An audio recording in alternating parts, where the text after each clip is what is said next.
सुस्वागतम आणि नमस्कार. मी डॉक्टर वैभवी महेश वागचौरे हॅलो डॉक्टरच्या आजच्या कार्यक्रमात आपल्या सगळ्यांचं मनापासून स्वागत करते. प्रेक्षक हो, असं म्हटलं जातं menstruation is not a problem, this is an opportunity. अर्थातच आपली मासिक पाळी ही काही समस्या नाहीये, तर आपल्या निसर्गानेच नैसर्गिक नियमानुसार स्त्री शरीराला दिलेली ही एक देणगी आहे किंवा हे वरदान आहे की जेणेकरून दर महिन्याला आपलं शरीर सुचिरभूत होत असतं. आणि खरोखरच या नैसर्गिक देणगीचा आपण खरंच मान ठेवायला पाहिजे, जेणेकरून आपल्या संपूर्ण स्त्रीत्वालाच आपण एक खराखुरा सन्मान देऊ शकतो. परंतु आज आपण पाहतो की बदललेल्या जीवनशैलीमुळे मासिक पाळीचे बरेचसे आजार समोर येतात. अर्थात पाळीमध्ये रक्त कमी जाणं किंवा अधिक प्रवाह होणं, पाळीची तारीख पुढे मागे होणं, त्यातनं पुढे अनेकविध प्रॉब्लेम्स निर्माण होऊन पुढे वंध्यत्वाला सुद्धा आपल्याला सामोरं जाऊ शकतो. आणि या सगळ्या समस्यांवरती सतत केमिकल औषधं घेत राहणं आणि त्यातून आपली पाळी व्यवस्थित करणं हा काही योग्य पर्याय नाही. मग आता याला सोल्युशन ते काय बरं शोधणार आपण, आणि म्हणूनच एक जागरूकता आणि संपूर्ण मार्गदर्शन देणारा असा आम्ही आजचा कार्यक्रम आपल्यासाठी आणलेला आहे.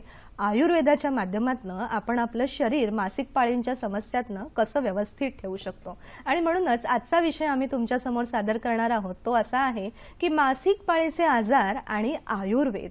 आणि यासाठी आज आपल्याकडे विशेष मार्गदर्शक आहेत डॉक्टर विनेश नगरे. हे नमस्कार सर. हॅलो डॉक्टर मध्ये आपलं मनापासून स्वागत करूयात. प्रेक्षक हो, सरांची ओळख तुम्हाला बऱ्याच वेळा विविध रूपांमधून, विविध शब्दांमधून आणि विविध विषयांमधून सुद्धा झालेली आहे, तरी सुद्धा त्यांची विशेष ओळख पाहूयात. वैद्य विनेश नगरे हे स्त्रीरोग तज्ज्ञ असून आयुर्वेदातील आयुर्वेदाचार्य ही पदवी तसेच MS स्त्रीरोग ही पदव्युत्तर पदवी त्यांनी पुण्यातील सुप्रसिद्ध अशा टिळक आयुर्वेद महाविद्यालयातनं घेतलेली आहे. गेली जवळजवळ 17 वर्ष ते पुणे आणि मुंबई या दोन्ही ठिकाणी आपल्या रुग्णांसाठी सेवा उपलब्ध करत आहेत. स्त्रियांमधील विविध शस्त्रक्रियांमध्ये ते पारंगत तर आहेतच, परंतु या शस्त्रक्रिया टाळण्यासाठी उपयुक्त अशा आयुर्वेदीय उपचारांबद्दल सरांचं सततचं संशोधन सुरूच असतं. याशिवाय टीनेजर्स अर्थातच 13 ते 19 या वयातील मुलींमध्ये आढळणाऱ्या मासिक पाळीच्या विविध समस्यांवरती सरांचं विशेष संशोधन आहे. आणि PCOD विशेष करून म्हणजे पॉलिसिस्टिक ओव्हरीज या आजाराच्या शारीरिक, मानसिक आणि सामाजिक अशा तीनही कारणांचा सतत वेध घेऊन त्याचे उपचार करण्यासाठी वैद्य विनेश नगरे यांचा विशेष हातखंडा आहे. फक्त भारतातीलच नाही तर आजपर्यंत परदेशातील सुद्धा अनेकविध रुग्णांना सरांनी यशस्वी उपचार पद्धती दिलेली आहेत. अपत्य प्राप्तीसाठी आयुर्वेदातील विविध उपचार तसेच विशेष करून उत्तर बस्ती या पंचकर्मामध्ये सरांनी विशेष प्रावीण्य प्राप्त केलेले आहे. खरोखरच प्रेक्षक हो, सरांच्या या उत्तुंग अशा व्यक्तिमत्वासाठी तसंच विशेष आयुर्वेदातल्या ओळखीसाठी आपणही उत्सुक असाल आजच्या विषयावरती चर्चा करण्यासाठी, तर त्यासाठी तुम्हाला लागतील आमचे फोन नंबर. पाहूयात आपले फोन नंबर. 022 हा कोड नंबर आहे आणि फोन नंबर 24908050 तसंच 249880 आणि 50. प्रेक्षक हो, आपले प्रश्न हे आजच्या विषयाला अनुसरून असू द्या, तसंच आपल्या टीव्ही संचाचा आवाज मात्र बंद ठेवा, जेणेकरून तुमचे प्रश्न थेट आमच्यापर्यंत येतील. तर चला आजच्या विषयाकडे ऍक्च्युअली वळूया आपण. सर, असं म्हटलं जातं की मासिक पाळीचे वेगवेगळे आजार आणि त्यातनं पुढे वंध्यत्वाकडे आपण हळूहळू जातो. पण जेव्हा आपण वंध्यत्वाच्या उपचारांचा विचार करतो तेव्हा या मासिक पाळीच्या आजारांचा कसा विचार केला जातो? मासिक पाळी हे खरं म्हणजे वरदान आहे. आयुर्वेददृष्ट्या वंध्यत्वाचा विचार करताना ऋतुक्षेत्रांबू बीजानाम सामग्र्यात अंकुरो यथा, म्हणजे ऋतू मासिक पाळी सगळ्यात महत्त्वाचा घटक, क्षेत्र गर्भाशय, बीज म्हणजे स्त्री बीज किंवा पुरुष बीज, आणि अंबू जलीय धातू रस किंवा रक्त, हे 4 महत्त्वाचे घटक आहेत. याबद्दल आपण नेहमीच चर्चा करतोच, पण ह्या 4 घटकांना बांधून ठेवणारा अजून एक महत्त्वाचा घटक आहे, तो म्हणजे अग्नी. समर्थ रामदास म्हणतात अवन्हितो चेतवावा, म्हणजे अग्नी प्रदीप्त करावा. का प्रदीप्त करावा? कारण हा अग्नी सर्व ठिकाणी काम करणार आहे. आता हा अग्नी काम करताना मग तो कसा करणार? वन्ही तो चेतवा म्हणलं ना, मग यामध्ये तीनही दोषांचा पण आपण विचार करायला लागतो. म्हणजे वात पित्त कफ. पित्त ही एनर्जी आहे, ऊर्जा आहे, ह्याला काम करायला पाहिजे. कसं करणार? कफपंगू पित्तपंगू पंगव मलधातवाहा यत्र नियंती वायुनाम तत्र वर्षंती मेघवत. म्हणजे वायू त्यांना जिकडे घेऊन जाईल त्यानुसार ते काम करतील. म्हणजे पित्त किंवा कफ स्वतः काही करणार नाहीत. थोडक्यात तुम्ही लोहाराला पाहिलं काम करताना, लोहार काम करताना काय करतो? वन्ही पेटवलेला असतो, अग्नी पेटलेला असतो आणि तो प्रदीप्त रवा म्हणून इकडून हवा एका भात्याने सोडत असतो. हवा किती सोडायची ते ठरलेलं असतं. लोह गरम होत असतं, ते लोह गरम झाल्यानंतर आवश्यक तेवढंच गरम केलं जातं, बाहेर घेतला त्याने हातोडा मारला जातो. याचा अर्थ अग्नी किती प्रदीप्त व्हायला पाहिजे हे वायू ठरवतो, लोहार ठरवतो आणि त्याच्यानुसार त्या लोखंडाला आकार देतो आणि मग ते छान वस्तू आकाराला येते. तसंच शरीरामध्ये अग्नी काम करत असतो. अग्नी हा पोटात असतो. आता ह्या अग्नीचं काम आपल्याला का महत्वाचं? याचं कारण वायू 5 प्रकारचे असताना 3 वायू आपल्या या दृष्टीने महत्वाचे आहे. उरस्थानम उदान असते. उदान वायू हा छातीमध्ये काम करतो, श्वास उच्छ्वास हे काम चालतं. मध्ये समानो अग्नी समीपस्थ, हा समान वायू हा अग्नी समीपस्थ लहान हातळ्याच्या इथे जिथं कॉमन बाईल डक्ट ओपन होते त्या भागामध्ये काम करतो. तर अपानो श्रोणी म्हणजे अपान वायू हा श्रोणी भागात कटी भागात काम करतो. इथंच सगळ्यात महत्वाचा भाग येतो.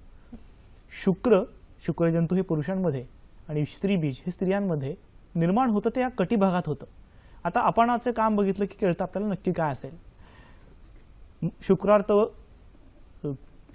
आर्तव मलमूत्र वायू हे सगळं निर्माण करणं, गर्भाला बाहेर काढणं हे अपानाचं काम आहे. हे अपानाचं काम नीट चालण्यासाठी कोण त्याला मदत करणार?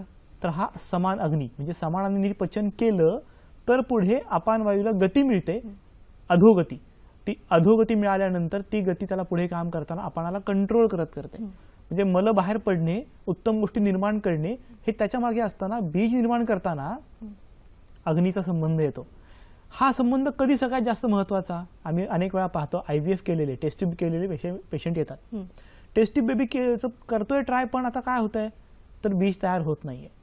बीज निर्माण होतंय, एम्ब्रिओ तयार होतोय, पण तो इम्प्लांट करता येत नाहीये कारण एंडोमेट्रियम रेडी होत नाहीये. इथं काय नक्की घटक असतो तर बीज तयार होताना, एम्ब्रिओ रेडी होताना आणि इम्प्लांट करताना, एंडोमेट्रियम तयार होताना इथे अग्नी काम करावा लागतो.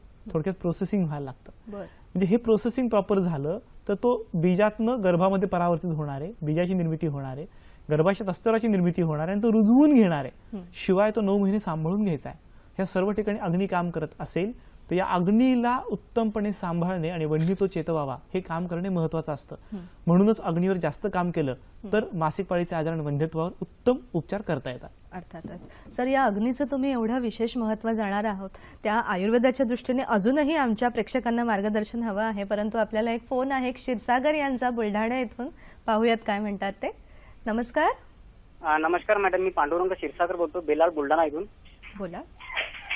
मॅडम, मासिक पाळी ही वेळेवर येत नाही किंवा 4-5 दिवस किंवा 10 दिवस लेट येते आणि विशेष म्हणजे रक्तस्राव खूप कमी प्रमाणात होतो किंवा न झालेल्या प्रमाणात होतो. आणि काही विचारायचं आहे? बस मॅडम, एवढाच प्रश्न विचारायचा होता. बरं. साधारण वय किती असेल? वय 35 वर्ष मॅडम. 35 वर्ष. ठीक आहे क्षीरसागरजी. सर, काय मार्गदर्शन करू? मासिक पाळी सुरू होते साधारणपणे 12व्या वर्षी आणि ती संपते साधारणपणे 50व्या वर्षी. बरोबर. आता पांडुरंग क्षीरसागर यांनी सांगितलंय त्यांच्या बायकोचं वय 35 आहे. बऱ्याच वेळा आपल्याला आता असं पाहायला दिसतं की जीवनशैली बदलल्यामुळे शरीरात अग्नी, मागाशी सांगितलं मी, अग्नी काम करायला पाहिजे, अग्नी स्थिर झालाय. म्हणजे आपल्या शरीराची हालचाल खूप कमी झाली यांत्रिकीकरण झाल्यामुळे. शिवाय स्ट्रेस, टेन्शन वाढले. कधी कधी आपण विनाकारण स्ट्रेस घेतो. म्हणजे कधी कधी टीव्हीवर बघताना, मालिका बघताना त्यात खूप इन्व्हॉल्व्ह होतो आणि त्यातनं ताण येतो की ठीक आहे हे मनोरंजन आहे म्हणून पाहायला पाहिजे, पण तसं न पाहता इन्व्हॉल्व्ह झाल्यामुळे अग्नी मंद व्हायला लागतो. 35 हे वय खरं म्हणजे आता तारुण्य उलटून अधिरूढा, म्हणजे आता शरीर प्रौढ झालेलं आहे. पण प्रौढच्या पुढे गेलंय ते आता. म्हणजे मासिक पाळी थांबते की काय? तुम्ही सांगितलं मासिक पाळी अनियमित झालेली आहे, स्त्राव देखील कमी झालाय. याची 2 कारणं असतात. बीज निर्मिती कमी होत जाते आणि बीज निर्मिती कमी म्हणून गर्भाशयात अस्तर कमी होत जातं. अस्तर कमी तयार होतोय म्हणून स्त्राव कमी होतोय आणि बीज निर्मिती वेळेत नाही म्हणून मासिक पाळी अनियमित झालेली आहे. ह्या सगळ्यांचे उपचार आपण पुढे सांगणारच आहोत, जसं आपण पुढे जातो सांगत जाऊ. पण त्यांना सगळ्यात महत्वाचं थोडंसं व्यायाम करायला लावा, नियमित जीवनशैली ठेवा. टीव्ही बघत रात्री झोपायला देऊ नका. रात्री 9 नंतर अजिबात टीव्ही बघून देऊ नका. घरच्या घरी जर थोडंसं काही हवा असेल तर शतावरी कल्प 2-2 चमचे सकाळ संध्याकाळ घ्यायला सुरुवात करा. घरात जर कोरफड असेल तर कोरफडीचं गर 1 चमचा सकाळी उठल्यानंतर घ्या, त्यांनी चांगला फरक पडू शकेल. अर्थातच प्रेक्षक हो, हे जे काही छोटं मार्गदर्शन आहे ते खूप महत्त्वाचं आहे. अजून खोलामध्ये सर तुम्हाला विचारायला आवडेल की अग्नी हा जो आयुर्वेदाच्या दृष्टिकोनातून आपण विचार करतोय, खरोखरच जेव्हा म्हणजे प्रेग्नन्सी राहत नाही किंवा राहून पडते, अशा सगळ्या गोष्टींमध्ये काही विशेष विचार किंवा विशेष पद्धतीने आपण पुढे जातो का अजूनही? नक्कीच. मासिक पाळीमध्ये आपण विचार करताना जसं उन्हाळा, पावसाळा, हिवाळा असतो तसंच विचार करायला लागतो. 3 ऋतू असतात ऋतुचक्रामध्ये. म्हणजे कसं, रजक काल मासिक पाळीचे 4 दिवस, ऋतुकाल बीज निर्माण होण्याचा काळ जो पित्तप्रधान असतो, रजकाल हा वातप्रधान असतो. पित्तप्रधान म्हणजे बीज निर्माण होणारे, जमीन तयार व्हायला सुरुवात होणारे, एंडोमेट्रियमची फर्स्ट स्टेज तिथे तयार होते. आणि मग ऋताव्यतीत काल जिथं कफप्राधान्य असतं, निर्माण झालेल्या गोष्टी आता टिकवायच्यात आणि रुजवायच्यात, म्हणजे प्रेग्नन्सी राहायला पाहिजे. मग ती राहिलेली प्रेग्नन्सी टिकवणं आणि पुढे कंटिन्यू 9 महिने ठेवणं हे त्याच्यावर अवलंबून असतं. हा अग्नी इथेच काम करतो. म्हणजे जर अग्नी नीट काम करत असेल तर पित्तप्रधान्य नीट राहणार आहे आणि त्याच्यामध्ये ओव्ह्युलेशन होणार आहे, एंडोमेट्रियम डेव्हलप होणार आहे आणि पुढे मग कफ आणि मग वात, ह्या दोघांमध्येही अग्नीचं काम संपलेलं नसतं.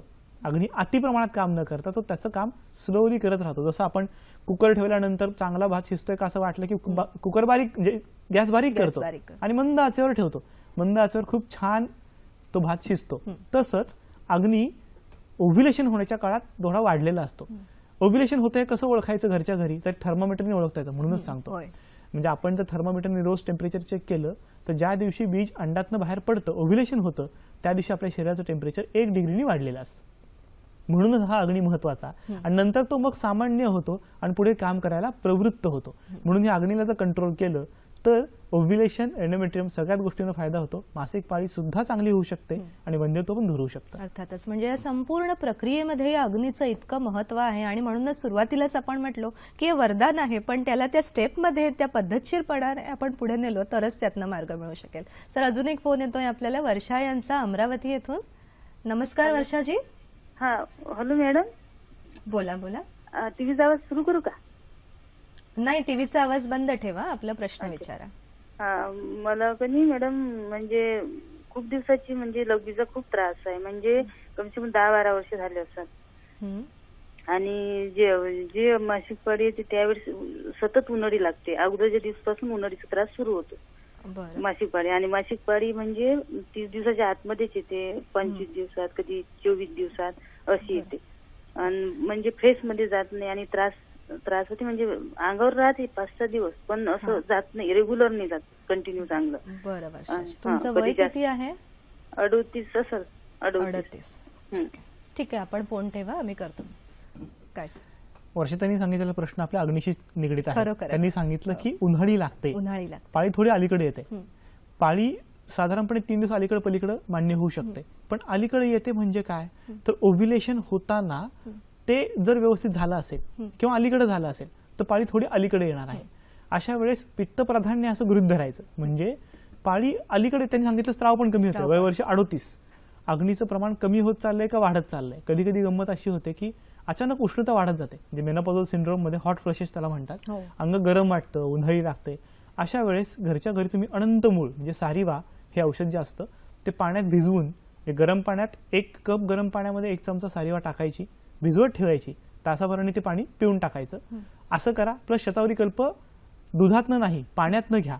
शतावरी कल्प 2 चमचे पाण्यात मिसळून ते पाणी प्या. सकाळ संध्याकाळ घ्याने तुम्हाला खूप चांगला फायदा होईल.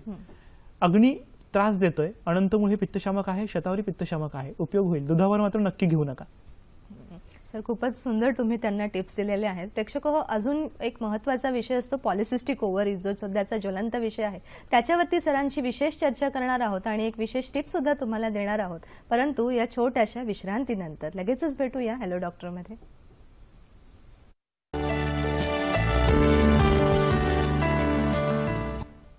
विश्रांतीनंतर हॅलो डॉक्टर मध्ये पुन्हा एकदा आपलं स्वागत. प्रेक्षक हो, पावसाळा सुरू आहे, त्यामुळे आपल्याला असं वाटतं की पावसाळ्याचे 3-4 महिने आपल्या व्यायामाला आपण थोडासा आराम देतो, परंतु तसं करू नका. कारण तसं तुम्ही केलं तर खरोखरच आपण ज्या अग्नीबद्दल आज चर्चा करत आहोत तिला अगदीच कमकुवट केल्यासारखं होईल. परंतु पावसाळ्यामध्ये जेव्हा तुम्ही व्यायामाला जाता तेव्हा खरोखरच आपल्या पायांची, आपल्या संपूर्ण शरीराचीच काळजी घेणं आवश्यक आहे. योग्य मापाचे आपले बूट असू द्यात, तसेच पायांमध्ये भेगा होणार नाहीत, तसेच बोटांच्या मध्ये चिखल्या होणार नाहीत याचीही काळजी घ्या. व्यायामानंतर पाय पुरेपूर कोरडे करू शकाल, इथे सुद्धा लक्ष द्या. आता पुन्हा एकदा आपल्या विषयाकडे वळूया. सर, पॉलिसिस्टिक ओव्हरीज हा जो ज्वलंत विषय आहे सध्या, तर पॉलिसिस्टिक ओव्हरीज मध्ये मासिक पाळीमध्ये आणि ओव्हरऑल संपूर्ण शरीरामध्ये काय बदल होतात ते जाणून घ्यायला आवडेल आम्हाला. पॉलिसिस्टिक ओव्हरी हा आजार खरं म्हणजे आता ज्वलंत विषय आहे. हे अगदी तरुण मुलींमध्ये, म्हणजे अगदी 12 वर्षाच्या 13 वर्षाच्या मुलींमध्ये देखील सापडत आहे आणि 35 वर्ष 38 वर्ष 40 वर्षाच्या महिलांमध्ये देखील सापडत आहे. काय आहे नक्की हे पॉलिसिस्टिक ओव्हरी? शब्दशः भाषांतर केलं तर बीजांड कोशात होणाऱ्या गाठी, बीजांडाच्या गाठी. बीजांड साधारणपणे पाळीच्या पहिल्या दिवशी डेव्हलप व्हायला सुरुवात होतं. 1 mm 2 mm 3 4 5 10 20 mm पर्यंत वाढतं. ही वाढ होताना त्याची वाढ पुरेशी होऊ शकत नाही, त्याची वाढ खुंटते, तेव्हा त्याची गाठ होऊन पडते. गाठ होऊन पडल्यामुळे पुढचं सगळं सायकल बिघडतं. सायकल बिघडल्यामुळे कदाचित पाळी नियमित येणार नाही, एक कदाचित त्यामुळे स्त्राव उत्तम होणार नाही, तिसरं पाळी येणारच नाही. ह्याच्यामध्ये होतं काय, ओव्ह्युलेशन म्हणजे बीज तयार होताना इस्ट्रोजन नावाचा हार्मोन काम करतो. ह्या इस्ट्रोजन हार्मोनची लेवल संपतच नाही, कारण ओव्ह्युलेशन होत नाही. असं इस्ट्रोजन एक्सेस म्हणजे जास्त वाढायला लागतं आणि प्रोजेस्ट्रॉन जे दुसऱ्या भागात वाढून सगळा फायदा व्हायला पाहिजे ते कमी होतं, प्रोजेस्ट्रॉन डिक्रीज होतं. इस्ट्रोजन वाढल्यामुळे त्याचे दुष्परिणाम शरीरावर दिसायला लागतात. सगळ्यात पहिला दुष्परिणाम चेहऱ्यावर किंवा शरीरावर पिंपल्स यायला लागतात, चेहरा, छाती, पाठ ह्याच्यावर. दुसरी गोष्ट स्किन डार्कनिंग म्हणजे स्किन काळपट पडायला लागते, चरबट व्हायला लागते. तिसरी गोष्ट डोक्यात कोंडा व्हायला लागतो. याचं कारण इस्ट्रोजन लेवल वाढल्यामुळे चेहऱ्यावर, त्वचेवर किंवा डोक्यातल्या त्वचेमध्ये तेल जास्त तयार व्हायला लागतं आणि त्यामुळे कोंडा होतो. चौथी गोष्ट, ह्याच्यामुळे वजन वाढायला लागतं, सिरम इन्शुलिन रेजिस्टन्स व्हायला लागतो आणि ह्याच्यामुळे खाल्लेल्या अन्नातली साखर पचत नाही आणि मग वजन भराभर वाढायला लागतं. त्याच्या पुढची गोष्ट म्हणजे चांगलेच सुंदर केस गळायला लागतात, कारण स्त्रीत्वाचे हार्मोन दबले जातात, पुरुषत्वाचे हार्मोन वर येतात, त्याला अँड्रोजेनिक इफेक्ट असं म्हणतात. आणि सगळ्यात शेवटचा आणि सगळ्यात महत्वाचा पॉइंट, स्वभाव बदलतो. छान सहनशील असलेला स्वभाव चिडचिडा, कंटाळवाणा, निराशेत जाणाऱ्या मुली अशा होतात. ह्याच्यात उत्साहच राहत नाही. अभ्यास करायचा आहे नको वाटतोय, जॉब करायचा आहे नको वाटतंय, खटकन राग येतोय, असं काहीतरी सुरू होतं. हे सगळं शारीरिक मानसिक परिणाम त्यामध्ये झाल्यामुळे स्त्रीत्व कमी होत जातं. आता मासिक पाळीवर होणारा परिणाम हा का महत्वाचा, कारण वंध्यत्व. मासिक पाळीमध्ये परिणाम होतोय कारण बीज तयार होत नाही. बीज येत नाही तर शुद्ध बीजापोटी फळे, रसाळ गोमुटी हे कसं शक्य होईल? त्यामुळे बीज निर्माण होणं ही सगळ्यात महत्वाची घटना व्हायला पाहिजे. जेव्हा तुम्ही पाहता की वंध्यत्वाचे उपचार लोक करतायत, अगदी सामान्य उपचार, पाळी इरेग्युलर झाली म्हणून डॉक्टरांकडे गेलेत, मग उपचार सुरू केलेत. IUI करायला गेले तरी बीजच पाहिजे, IVF करायला गेले तरी बीज पाहिजे, IVF मधलं ICSI करायला गेलं तरी बीज पाहिजेच ना.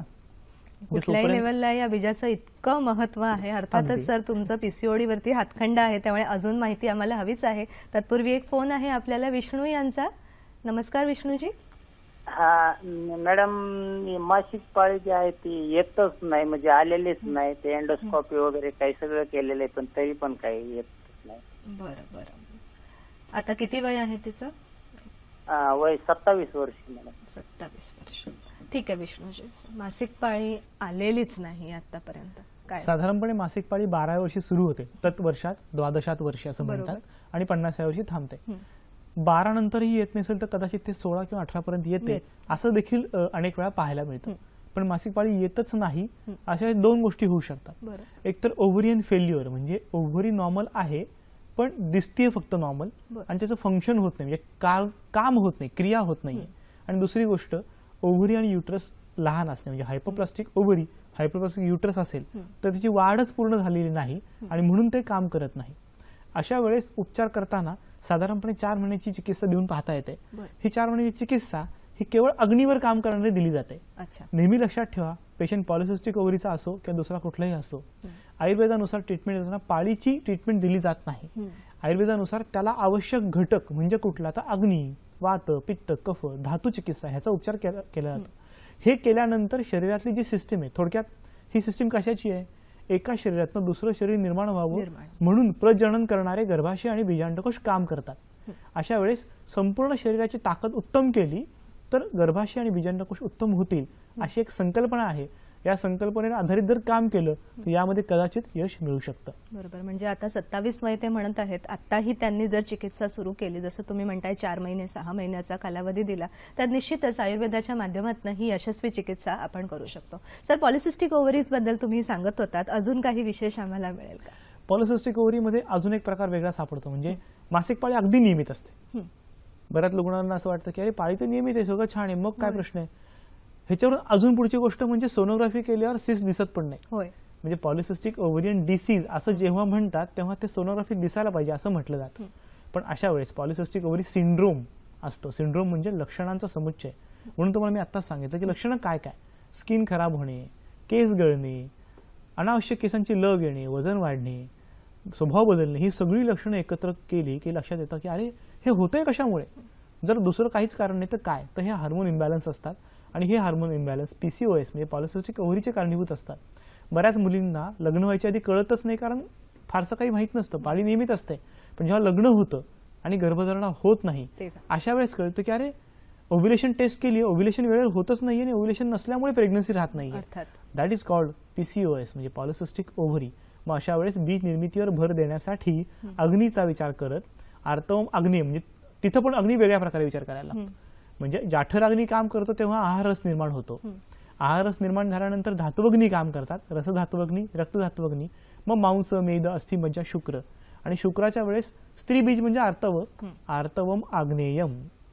आर्तव हे अग्निस्वरूप आहे, शुक्रम सौम्यम, पुरुषांचं बीज हे सौम्य स्वरूप असतं. मग अशा वेळेस स्त्रियांमध्ये जाठराग्नी, धातुअग्नी, आर्तवातला अग्नी तिघांवरही काम करायला लागतं आणि असं काम टप्प्याटप्प्याने करायला लागतं. म्हणून मग सांगितलं पाळीचं औषध देऊन चालत नाही, जास्त उष्ण औषध देऊन चालत नाहीत. सुरुवातीला फक्त अग्नी कंट्रोल करायला लागतो, तो कंट्रोल केला की चांगलं काम व्हायला लागतं आणि शेवटच्या स्टेजला मग थोडासा अग्नी वाढवावा लागतो, मग बीज तयार होतं आणि अशा वेळेस गर्भधारणेला मदत होऊ शकते.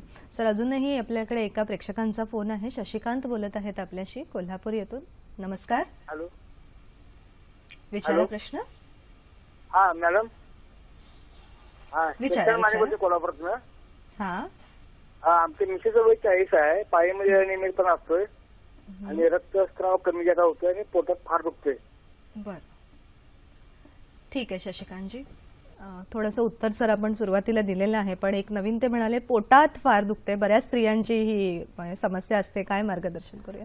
वय वर्ष 40 आहे. 40 आहे. थोडंसं आम्ही आता स्पष्ट सांगतो. बालपणी आपल्या शरीरात कफ प्राधान्य असतं, तरुणपणी पित्तप्राधान्य असतं म्हणून एनर्जी खूप असते आणि वृद्धत्वात वात प्राधान्य असतं. जसं जसं पाळी थांबत जाणार तसं वात वाढत जाणार. हा कोरडेपणा वाढतोय म्हणून त्रास होतोय. ह्याला एक छोटासा उपाय तुम्ही घरच्या घरी करू शकता जर ते घेऊ शकले तर. 1 चमचा तेल म्हणजे तिळाचं तेल आणि 2 चमचे तूप एकत्र करायचं, रोज सकाळी उठल्या उठल्या गरम पाण्यामध्ये घेऊन टाकायचं. ह्यानी शरीरातला जो कोरडेपणा वाढलाय तो थोडा कमी होतो आणि त्यांनी जो मऊपणा, स्नेह मिळतं, त्या स्नेहामुळे पाळीच्या सिस्टीमवर थोडा चांगला फरक पडतो आणि म्हणून मग पुढे चांगला फायदा होतो. त्यांचं वजन जास्त नसेल तर शतावरी कल्प नियमित घ्यायला सांगा. आणि या वयात अशोकारिष्ट चालू शकतं. 2-2 चमचे अशोकारिष्ट सकाळ संध्याकाळ घेतलं. अशोक हे गर्भाशयाला रसायन म्हणून काम करतं. रसायन म्हणजे औषध नाही बरं का, गर्भाशयाला ताकद देणारं, उत्तम बनवणारं औषध. तरुण मुली मिळते तो फारसं उपयोगी पडत नाही सुरुवातीला, शेवटच्या स्टेजला आपण वापरू शकतो. पण यांच्यामध्ये नक्की अशोकारिष्ट 2-2 चमचे तुम्ही घेऊ शकता. निश्चितच. प्रेक्षक हो, असा जो आपला कार्यक्रम सुरू आहे, मासिक पाळीच्या वेगवेगळ्या समस्या आपण विचार करत आहोत. तसंच कोणते नियम बरं मासिक पाळीमध्ये पाळावेत हे सुद्धा आपण पुढे पाहणार आहोत, परंतु या छोट्याशा विश्रांतीनंतर. लगेचच भेटूया हॅलो डॉक्टर मध्ये.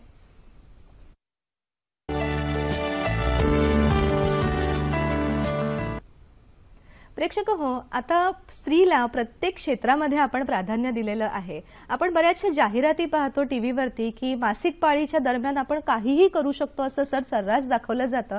परंतु मला तुम्हाला विचारायचं आहे की शास्त्रोक्त आयुर्वेदाच्या दृष्टीने मासिक पाळीमध्ये कोणते नियम पाळणं आवश्यक आहे?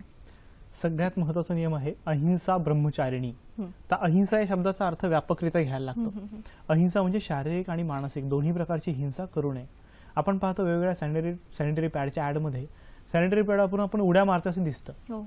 हे खरं योग्य नाही. म्हणजे आपण पाहतो की एखादी जखम जरी झाली आपल्याला तर आपण म्हणतो अरे रक्त गेले, त्या हाताचं काम करू नको. पायाला जखम झाली, पाय हलवू नको, थांब जरा, शांत राहा. इथे तर शरीरातनं एक जवळपास अंजली म्हणजे एक ओंजळभर. ओंजळभर रक्त बाहेर पडतंय आणि आपण म्हणतो की नाही उड्या मारा, असं नाही करतायत, कारण त्याने रक्तस्राव वाढू शकतो, फरक पडू शकतो, किंवा रक्तस्राव होत असताना तिथले सगळे स्नायू काम करत असतात. गर्भाशयाच्या आसपासचे स्नायू, गर्भाशयाचे स्नायू आकुंचन प्रसरण पाहून हा स्राव नियंत्रित करत असतात. अशा वेळेस तुमच्या हालचालीमुळे किंवा अतिरिक्त हालचालीमुळे पोटातला ऑस्मोटिक प्रेशर बदलू शकतं, पोटातला दाब बदलू शकतो. हा दाब बदलला की गर्भाशयाला दाब वेगळा येणार आणि त्यामुळे क्रॅम्प लाईक पेन जास्त वाढू शकणार. म्हणजे आखडल्यासारखं खूप जोरात मुरडा मारून दुखतं आणि मुली ओरडतात. बरेच वेळा मुली तर यामुळे 2-2 दिवस कॉलेज बुडवतात. जॉबला जाणाऱ्या महिला जॉबला जात नाहीत की नको. म्हणजे आता तर मध्ये एक मी चळवळ ऐकली की पाळीच्या पहिल्या दिवशी सुट्टी मिळायला पाहिजे. असं का होतंय, सुट्टी का हवी, याचं कारण तो त्रास होतोय. मग त्रास का होतो याचं कारण आपण शोधलेलं नाही. हा त्रास जर दूर करण्याचा प्रयत्न केला, म्हणजे अहिंसा, जर आपण विनाकारण अतिरिक्त त्रास ओढवून घेतला नाही तर प्रश्न येत नाही. विनाकारण धावपळ करायची नाही, गाडी जाताना खड्ड्यांमधून गाडी जाऊ द्यायची नाही, वेगळ्या वाकड्या असणार बसू नये असं पण सांगितलंय. पाळी चालू आहे, तुम्ही झोपून पुस्तक वाचताय, कुठेतरी आराम खुर्चीवर असं वेगवेगळे पाय करून बसलाय, तुम्हाला त्रास होणार हे नक्की. ह्याचं सगळ्यात मुख्य कारण आहे स्नायूंना आखडलेपणा येऊ नये, क्रॅम्प येऊ नये, आणि जेणेकरून सगळं शरीर मोकळं राहिल्यामुळे फायदा व्हावा. पूर्वी 4 दिवस स्त्रीला विश्रांती द्यायची. ह्यात शिवाशिव हा प्रकार नव्हता, विश्रांती होती. त्या विश्रांतीमुळे पाळी सहजपणे पुढे निघून जायची, तो फ्लो सहज व्हायचा. 4 दिवसानंतर स्त्री मोकळी व्हायची.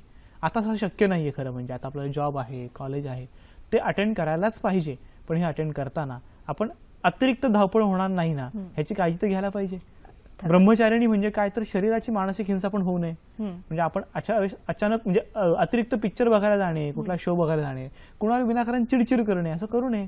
वाद ओढवून घेऊ नयेत, वाद निर्माण करू नयेत. याच्यामुळे शरीर आणि मन शांत राहिलं तर अहिंसा ब्रह्मचारिणी ही अतिशय उपयुक्त असं सांगितलेला नियम आहे, आणि हा जर नीट पाळला तर तुम्हाला त्रास होणं खूप कमी राहू शकेल. अर्थातच. म्हणजे या 3-4 दिवसाच्या 5 दिवसाच्या जास्तीत जास्त कालावधीमध्ये जेवढी जास्त शक्य होईल तेवढी शरीराला, मनाला विश्रांती देणं खूपच आवश्यक आहे. सर, याच अनुषंगाने पुढचा एक प्रश्न आहे राजीव यांचा आपल्याकडे, परभणी येथून. नमस्कार. हॅलो. हा बोला. हा सर, 3 वर्षाखाली गर्भ राहिला होता, त्याच्यावर 6 वर्ष झाले, त्याच्यावर काही अजून गर्भ राहिलेला नाही, मानसिक पाळी वेळेवर येत नाही. बर, काही विचारायचं? डॉक्टरने रिपोर्ट केल्यानंतर काय निघालं होतं? हा सर, डॉक्टरने रिपोर्ट केल्याच्या नंतर पहिली नळी डॅमेज झालेली आहे, तर ते म्हणजे दुसरी नळी वाकडी आहे. अच्छा, ठीक आहे राजूजी, करतो मार्गदर्शन. बरं, त्यांनी जे सांगितलं त्यानुसार 6 वर्षापूर्वी गर्भधारणा हली होती आणि आता गर्भधारणा होत नाही. एक नळी डॅमेज आहे, याचा अर्थ एक ट्यूब त्यांची आता निकामी आहे. कदाचित त्या साईडला गर्भ राहिला असेल आणि तो गर्भ काढताना ट्यूब काढली गेलेली आहे. दुसरी नळी वाकडी आहे. वाकडी म्हणजे काय तर थोडक्यात ही नळी अगदी रिफिल सारखी नसते बरं का. म्हणजे आपण जसं कापडाची पिशवी अशी बंद झालेली तशी असते. म्हणजे त्याच्या आतमध्ये बारीक केस असतात, त्याला सिलिया म्हणतात. जेव्हा स्त्री बीज येतं तेव्हा ते पुढे पुढे सरकवत नेण्याचं ह्या सिलियाचं काम असतं. हे सरकवत नेताना तो भाग सहजपणे ओपन होतो आणि परत क्लोज होतो, आणि बीजांड येऊन जे बीज येऊन थांबलं की पुरुष बीज त्याला जाऊन जुळतं. दोन्ही बीज जुळल्यानंतर गर्भधारणा होते, आणि हा मायटोसिस म्हणजे त्याच्यामध्ये मल्टिप्लिकेशन होतं सेलचं. हे 4 दिवस होतं. 5व्या दिवशी गर्भाशयात येऊन स्थापन होतो. ते होण्यासाठी ती ट्यूब ओपन पाहिजे आणि सरळ पाहिजे. सरळ म्हणजे त्याचा मार्ग मोकळा पाहिजे. ते तुमच्या पत्नीमध्ये आता दिसत नाही असं तुम्ही सांगितलेलं, आणि म्हणूनच शक्य होत नाहीये. अशाच कधी कधी IVF म्हणजे टेस्टिंग बेबीचा पर्याय उपलब्ध होऊ शकतो. पण जर तुम्ही आयुर्वेद उपचार केले तर त्यामध्ये सगळ्यात महत्वाचं योनी पिचू, म्हणजे योनी भागात तेलाचे काही पिचू ठेवतात, क्षार तेलासारखे, कास्य तेलासारखे. यामुळे हा ट्यूबल ब्लॉक जाऊ शकतो. प्लस उत्तरबस्ती करता येतं.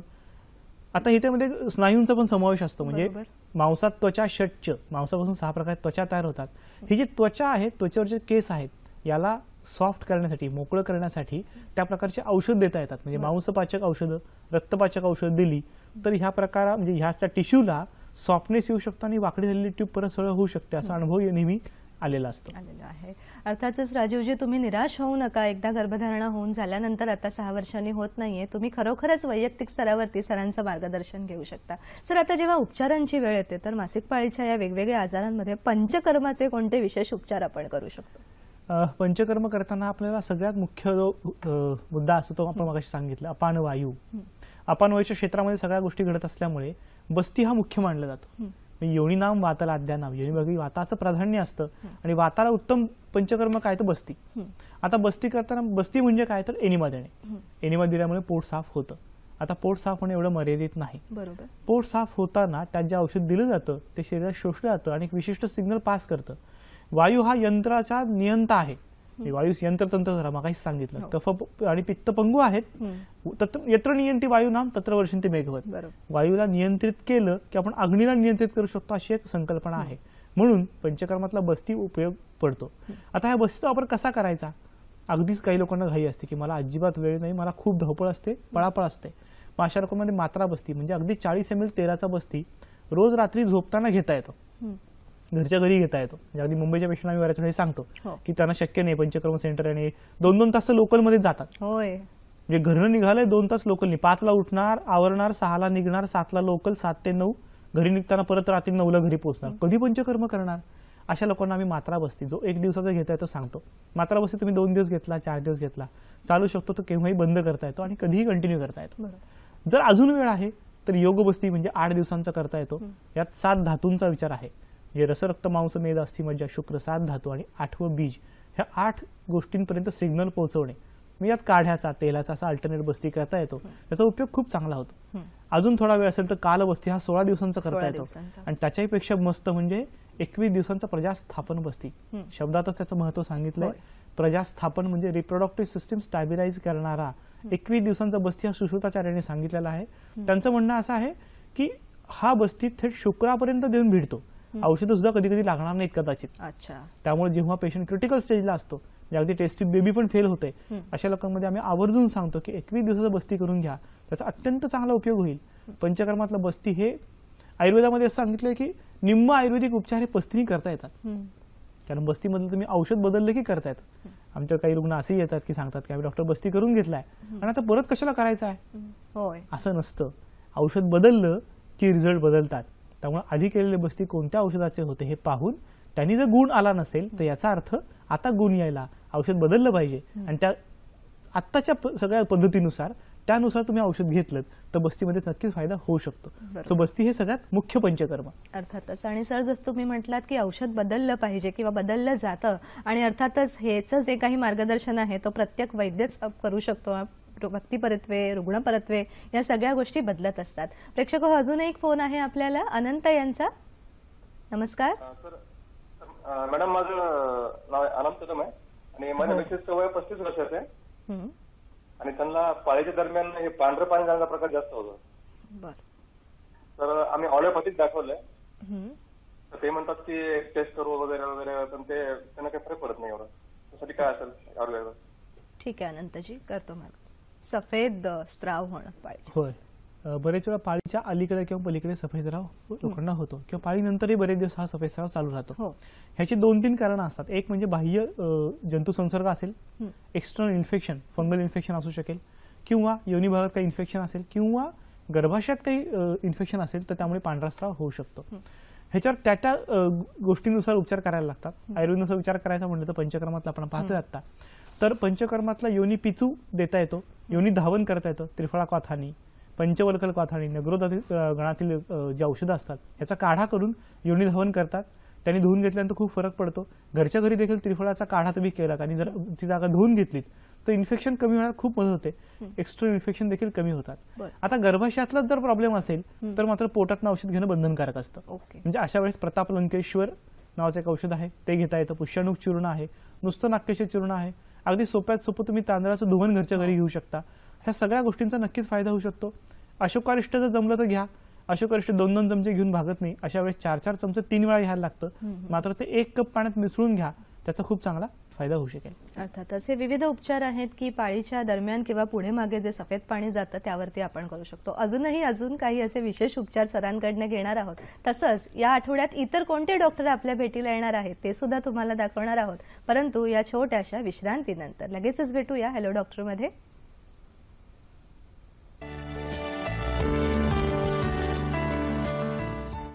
विश्रांतीनंतर हॅलो डॉक्टर मध्ये पुन्हा एकदा मनापासून स्वागत. प्रेक्षक हो, डॉक्टरांप्रमाणे इतरही डॉक्टरांना आपल्या कार्यक्रमात आपण नेहमीच सहभागी करतो. तर पाहूयात आपले या आठवड्यातले इतर 2 कार्यक्रम कुठले आहेत ते. आपला शनिवारचा कार्यक्रम आहे 29 जुलै 2017 रात्री 8 वाजता. विषय आहे मणक्याचे आजार आणि आयुर्वेद. सहभाग आहे डॉक्टर सचिन गोडसे यांचा.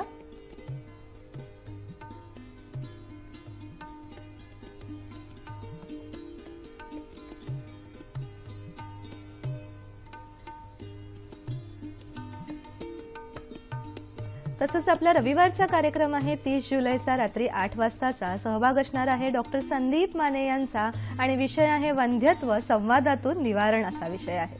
प्रेक्षक हो, खरोखरच वेगवेगळ्या विषयातनं नेहमीच हॅलो डॉक्टर आपल्या समोर येत असतं, परंतु आजचा जो विषय आहे आयुर्वेदाला धरून आपण मासिक पाळीच्या समस्यांवरती कसं निराकरण करू शकतो. सर, उत्तर बस्तीवरती तुमचा विशेष हातखंडा आहे असं नेहमीच तुमची ओळख आम्हाला आहे. तर या विशेष पंचकर्माचा मासिक पाळीच्या उपचारांमध्ये आपण कसा उत्तरवस्ती हा उपचार विवाहित स्त्रियांमध्ये केला जातो. उत्तरवस्तीचा खरं खूप व्हास्ट उपयोग केला जातो. म्हणजे जवळपास 10 ते 12 औषधं वापरता येतात. कशी तर साधारणपणे आता मगाशी आपण एक प्रश्न बघितला की ट्युबल ब्लॉक असणे म्हणजे तिथल्या पेशी घट्ट होऊन काहीतरी अडथळा निर्माण होणे. कधी कधी असंही घडतं की फायब्रॉइड आहे, गाठी आहेत गर्भाशयामध्ये, एंडोमेट्रियल पॉलिप आहे. अशा वेळेस हे घट्टपणा दूर करण्यासाठी क्षार तेलाचे उत्तरवस्ती खूप उपयोगी पडतात. याचबरोबर क्षार तेलाबरोबर कास्य तेल पण वापरलं जातं. म्हणजे क्षार तेल थोड्या दिवस आणि मग कास्य तेल दुसऱ्या दिवस, कारण आकाशीय तत्व निर्माण करणे हे कास्य तेलाचं काम आहे. अशा वेळेस हे दोन्ही गोष्टी झाल्यानंतर पण पुढे काही आवश्यकता असेल तर एरंडेल तेल म्हणजे गंधर्व तेलाचा पण उत्तरबस्ती केला जातो, ज्यामुळे मार्ग अतिशय ओपन केला जातो. आपण पाहतो की एरंडेल आपण नेहमी पोटात घेतो कारण पोट साफ व्हावं. जसं पोटातल्या आतडी मोकळी होतात तसंच गंधर्व तेलाचा म्हणजे एरंडेल तेलाचा उत्तरबस्ती केल्यानंतर टेबल ब्लॉक कमी होतात आणि टेबल ब्लॉक निघतात असा अनुभव नेहमी दिसतो. त्याच्या पुढे आहे बरेच वेळा की गर्भाशयातलं अस्तर नीट निर्माण होत नाहीये. मग अस्तर नीट निर्माण व्हायचं असेल तर अशा वेळेस फलघृत, जीवनीय तेल यांचा उत्तम उपयोग होतो. काही रुग्णांमध्ये आपल्याला सापडतं की वारंवार गर्भपात होतोय. असा गर्भपात वारंवार होत असेल तर गर्भाशयाची धरून ठेवण्याची क्षमता कमी होते. अशा वेळेस काश्मीरी कुटज घृत, काश्मीरी ही बल्य वनस्पती आहे तर कुटज ही स्थापन करणारी धरून ठेवणारी वनस्पती आहे. ह्या दोन्ही वनस्पतींचं एकत्रित घृत म्हणजे तूप तयार केलं जातं आणि त्याचे उत्तरवस्ती केले जातात. ह्याच घृताचा वापर पोटातून देखील करता येतो. रोज सकाळी 2 चमचे तूप आम्ही खायला देतो पेशंटला, अगदी 2-3 महिने. त्याच घृताचा उपयोग बस्तीमध्ये पण केला जातो. म्हणजे पोटातनं घेणार, बस्तीवाटे देणार आणि उत्तरबस्तीवाटे देणार, तिन्हीकडून केला जातो आणि गर्भपात वारंवार होण्याची सवय नष्ट होते. त्याच्याही पलीकडे जाऊन काही तेला पण अशी आहेत की जी वेगळ्या प्रकारे वापरली जातात. म्हणजे बल्य तेल आहे. बल्य तेल हे बल म्हणजे ताकद वाढवतं. मग ते योनी भागाचा असेल, गर्भाशयाचा असेल, बीजांड कोशाचा असेल. ह्याचबरोबर आपण करताना उत्तरबस्तीच्या बरोबरच पोटाला देखील लावायला बला तेल देतो, सहचर तेल देतो. सहचर तेलाचे देखील उत्तरबस्ती केले जातात जेव्हा रक्तपुरवठा नीट होत नाही असं सांगितलं जातं. काही रुग्ण सांगतात की आमचा कलर डॉपलर केलाय, गर्भाशयाचा कलर डॉपलर केलाय आणि गर्भाशयाला होणारा रक्तपुरवठा नीट होत नाहीये, बीजांड कोशाला रक्तपुरवठा नीट होत नाहीये. अशा वेळेस सहचर तेलाचे उत्तरबस्ती केले तर खूप चांगला फायदा दिसून येतो. बरोबर. अर्थातच ही वेगवेगळ्या प्रकारची तेलं आहेत की जी आपण उत्तरबस्तीमध्ये वापरतो आणि व्याधी परत्वे आणि व्यक्ती परत्वे यामध्ये बदल होत असतात. सर, अजून एक आपल्याला प्रश्न आहे मनीषा यांचा अहमदनगर इथून. नमस्कार. हॅलो, बोला मनीषा. हा, मी नगरवरून बोलते, मनीषा काळे. तर माझा प्रश्न असा आहे की मॅडम, विचारा. तर मासिक पाळी आहे ना, तर रेग्युलर येत नाहीये, 15 दिवसाला येते किंवा 1 महिन्याला येते आणि ब्लिडिंग पण व्यवस्थित होत नाही, कधी कमी कधी जास्त. मनीषा, आपलं वय किती असेल? वय 24 आहे. 24 वर्ष. काही विचारायचं सर? नाही. ठीक आहे मनीषाजी, करतो आम्ही मार्गदर्शन. काय मनीषा त्यांनी सांगितलं की 15 दिवसात पण पाळी येते किंवा कधी कधी खूप उशिरा येते. आता मगाशी मी सांगितलं की इस्ट्रोजन हा हार्मोन काम करत असतो मासिक पाळीमध्ये ओव्युलेशन करण्यासाठी. आता नक्की काम कसं चालतं हार्मोनचं, तर इस्ट्रोजन काम करणार, ओव्युलेशन होणार, मग प्रोजेस्टेरॉन त्याला जोडणार आणि पुढे जाऊन एंडोमेट्रियम डेव्हलप करणार. दोघांचंही काम संपलं की मग 28 दिवसांनी ते बाजूला पडतात आणि मग पाळी येते की आता आमचं काम संपलं, आम्ही चाललो. त्याला विड्रॉल ब्लिडिंग म्हणतात. आता हे विड्रॉ मध्येच झालं तर समजा ओव्युलेशन झालेलंच नाही पण इस्ट्रोजन विड्रॉ झालं, प्रोजेस्टेरॉन काम करायला आलंच नाहीये, तर शरीराला असं वाटतं दोन्ही हार्मोन गेलेत, आता काही होणार नाही, आता पाळी आली पाहिजे आणि तो सोडून देतो. अशाच अचानक पाळी सुरू होते. काही लोकांना अगदी थोडंसं ब्लिडिंग होतं, म्हणजे अगदी थेंबभर गेल्यासारखं होतं 2-3 दिवस आणि फारसं नाही. पण काहींना अगदी नियमित पाळीसारखी पाळी येते, 3-4 दिवस पाळी येते, परत 15 दिवसांनी पुन्हा पाळी येते. मग अशा वेळेस तोच विचार पुन्हा करायला लागतो. इस्ट्रोजन प्रोजेस्टेरॉनचा इथे नाही, कारण आयुर्वेद आहे. आयुर्वेद म्हणतो रजककाल वाताचा संपलाय, आता पित्ताचा काळ सुरू आहे. ह्या पित्ताच्या अग्नीला नियंत्रित करा, म्हणजे तो धरलेल्या गोष्टी सोडणार नाही, प्रक्रिया नियंत्रित करेल. आणि मग त्या प्रकारचं औषध दिलं तर मध्येच होणारं ब्लिडिंग होत नाही. अशा रुग्णांमध्ये अनंत आणि मंजिष्ठा म्हणजे सारिवा आणि मंजिष्ठाचा फांट म्हणजे ह्या दोन्ही चूर्ण एकत्र करून गरम पाण्यात भिजवायचे आणि ते पाणी रोज एकदा घ्यायचं.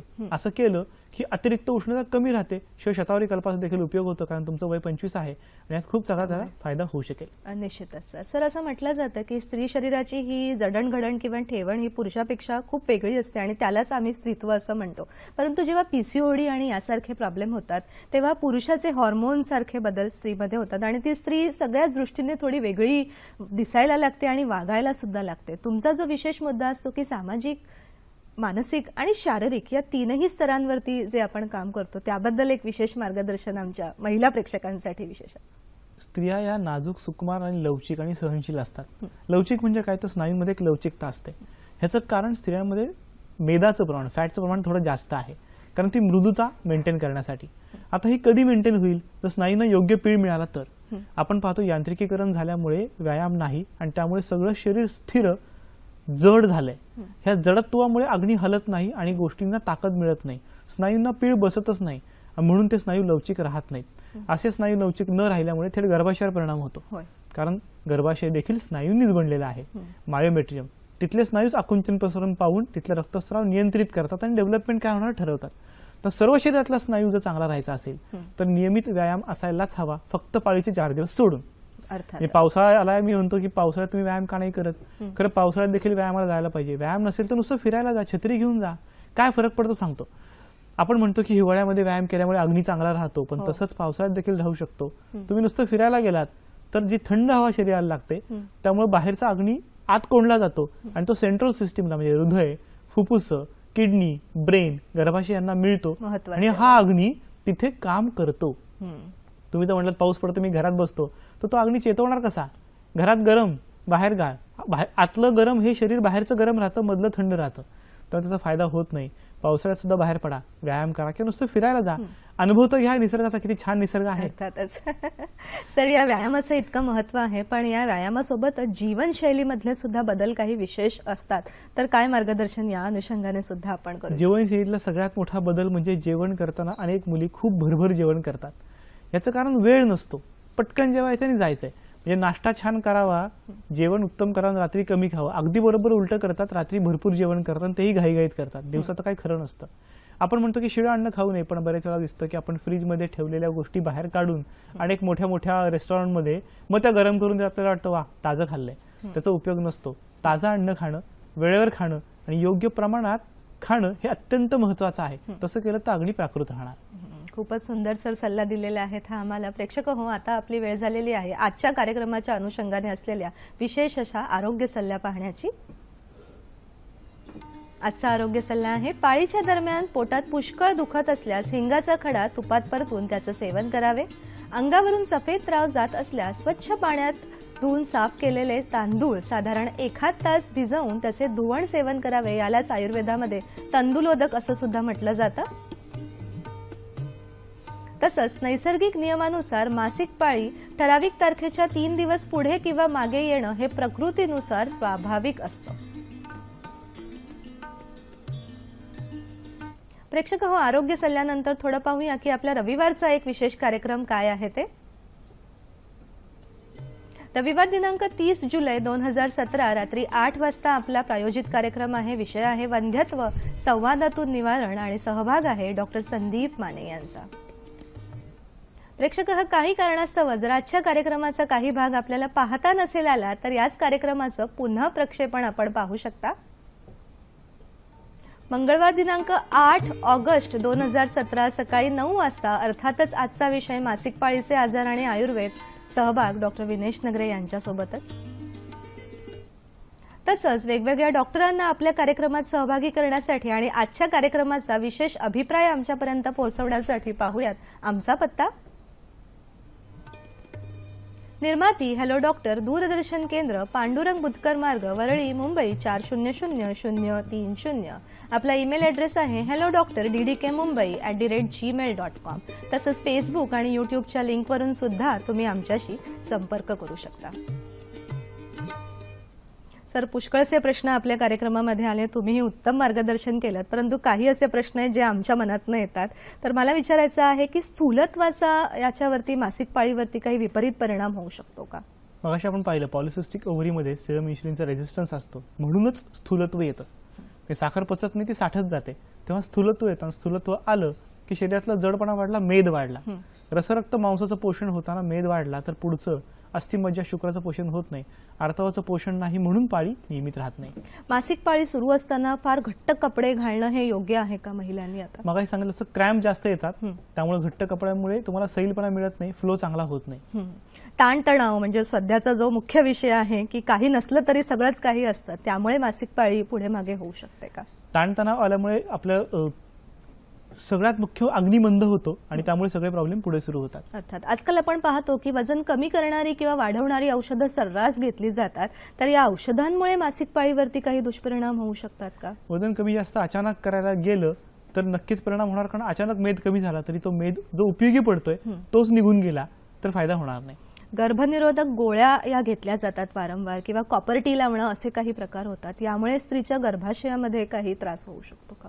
कॉपरमुळे काही प्रमाणात परिणाम दिसतो, पण गर्भनिरोधक गोळ्यांचा जास्त परिणाम दिसतो, त्यामुळे ते नियमित घेणं टाळावं. सर, अगदी सरते शेवटी 2 शब्दामध्ये माझ्या सगळ्या विशेष महिला प्रेक्षकांसाठी काय सल्ला द्याल?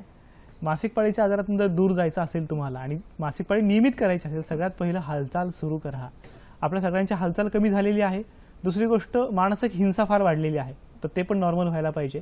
ते जितकं चांगलं होईल आणि सहमनस्क तुमच्या पतीबरोबर तुम्ही व्हाल तितकं वंध्यत्व दूर होईल. अर्थातच प्रेक्षक हो, लक्षात घ्या, दर महिन्याला येणारी मासिक पाळी हे आपलं वरदान आहे आणि त्याला योग्य न्याय देणं हे आपणच करू शकतो, दुसरं कोणीही करू शकत नाही. त्यामुळे संपूर्ण जीवनशैलीचं भान ठेवा. आयुर्वेदाच्या मार्गदर्शनाने तुम्ही निश्चितच या पाळीच्या ज्या अनेकविध समस्या ज्या आपण आज पाहिल्या त्यावरती निश्चित यशाचा मार्ग शोधू शकता. आणि डॉक्टर, तुम्ही आज आमच्या सहभागात खूप उत्तम मार्गदर्शन केलं, त्यासाठी दूरदर्शनच्या पूर्ण परिवारातर्फे मनापासून आपले आभार मानते. आणि प्रेक्षक हो, तुम्हालाही खूप खूप शुभेच्छा देतो. पुन्हा एकदा भेटूया एका नवीन कार्यक्रमामध्ये हॅलो डॉक्टरमध्ये. नमस्कार. धन्यवाद.